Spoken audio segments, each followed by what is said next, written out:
Past my everyone, and welcome to my November wrap-up.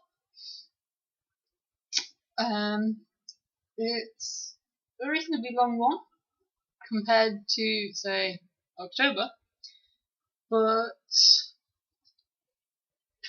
as you can see, it's actually the second most book-filled month this year, actually, so that's quite exciting. And that means I better get started really quickly, because this is filmed during my lunch hour, so. Right, the first book that I read was Village of Secrets, which is an account of some resistance activity in France during the Second World War. I basically picked it up because it was on a deal in Waterstones. I think it must have been with the Bone Clocks. Not entirely my kind of thing because I'm not that interested in France. But related, so it could have been worse, I suppose. Unfortunately, the only thing that I really took away from this book was a certain sort of contempt for French society in general. Because the discussion of how they all felt about the Jews very much paralleled what I already knew was how they felt about Muslims from Africa and that kind of thing. Which is just a kind of extreme xenophobia and hatred, and just they reacted really terribly. Especially to the foreign Jews. So it made me feel like it was it sort of emphasised that there is something not very healthy in the middle of sort of the French approach to people who aren't French or Christian. And of course, this all became rather tragically topical a few weeks later. So I think the less that we discuss that and move on, the better. The next thing that I read was on my Kindle. It was a short gay romance story called Allegiance, which is set in Dublin in the 1920s. I think it was after the Free State, but before the Civil War really properly kicked off. Something like 1921, 22, something like that. I basically got this because it sounded like it would be a hilarious thing to con my friend into reading while I was staying with him in Dublin. You see, I do this where, here's a book which is topical, I shall take it with me. Unfortunately, I never got to.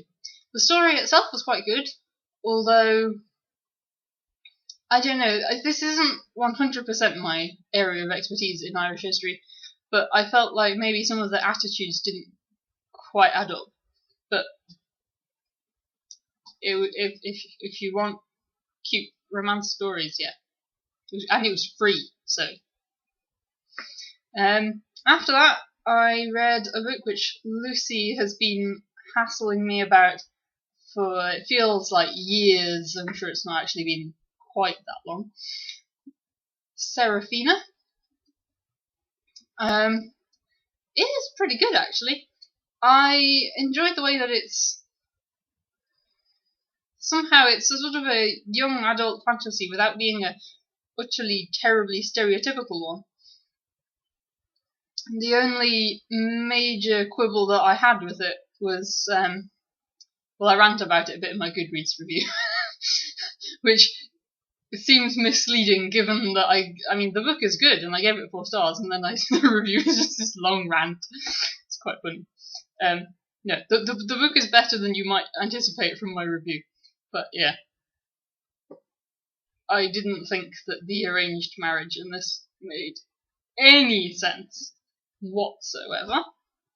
Moving on quickly to Rune Marks by Joanne Harris. There's a bit of a story behind why I got this, which I'd never heard of before. It was because Joanne Harris was coming over to the island for Manx Lit Fest, and I wanted to read one of her books since she was going to be here. And I really wanted to get hold of the Gospel of Loki. But could I find one? Could I? Hell. I went to 2 different bookshops, one of which is the official partner bookshop of the festival. No. So I basically grabbed this out of desperation, and then discovered that it's actually related to the Gospel of Loki. It's sort of like... it includes some Norse mythology, and some of the characters are the gods, like Loki is one of the characters in it. But it's not set in our world, so I think reading that is probably helpful for then reading the Gospel of Loki, which is set in the same world as this. So it's sort of important to remember that it's not... like, it's alternate reality rather than actual, if you see what I mean. So that was... it's probably actually quite a fortuitous thing that happened there. And then, of course, I went to the event the next day. And, oh look, here are all the stacks and stacks of the Gospel of Loki. I should have just bought it at the event. But anyway, too late. Already bought that. Moving on from that.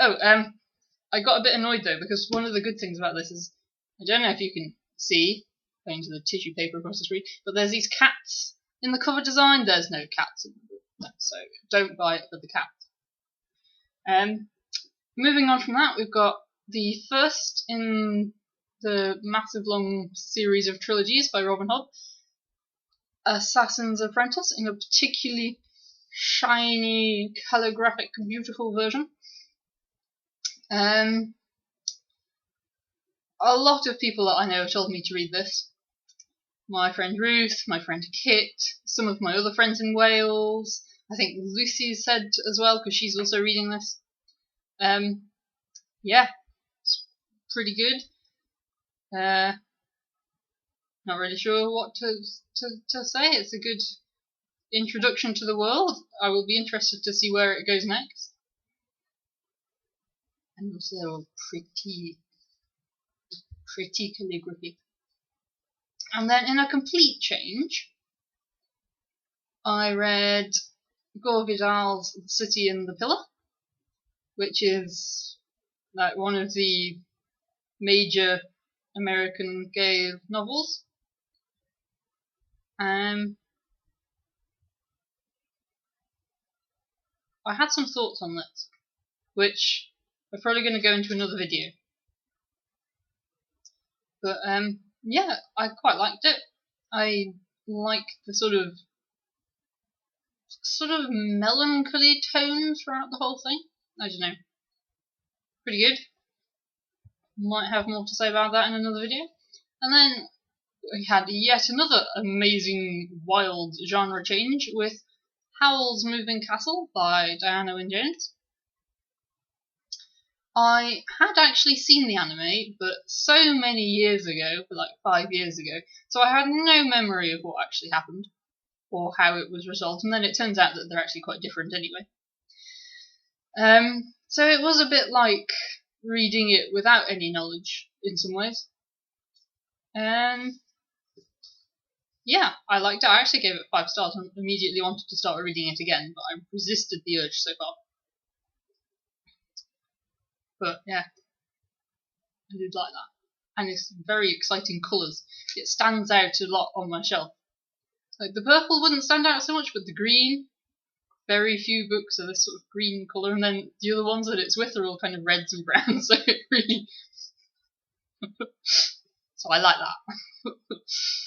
And then the final book for November is a final book in many other ways. It's The Shepherd's Crown by Terry Pratchett. I'm feeling a bit emotional already just talking about it.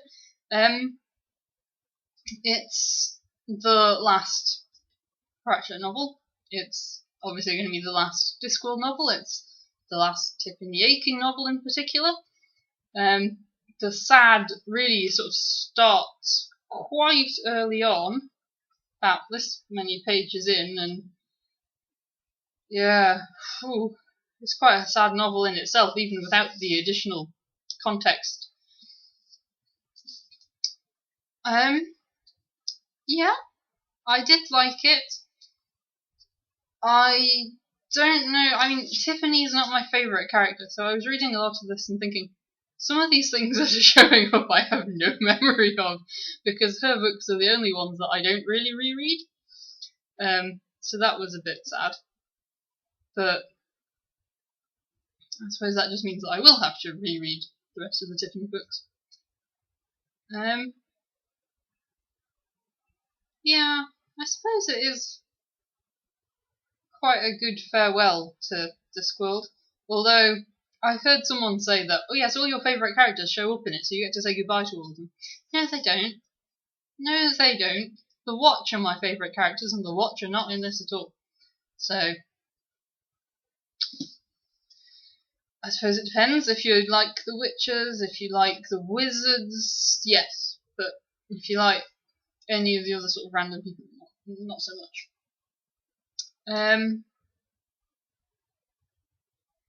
Yeah, it does feel a bit strange having finished it. I don't know. I feel like there's so much more that could be done, but obviously it's not going to happen anymore. Guess that's just life, really, isn't it? So that concludes my November wrap-up.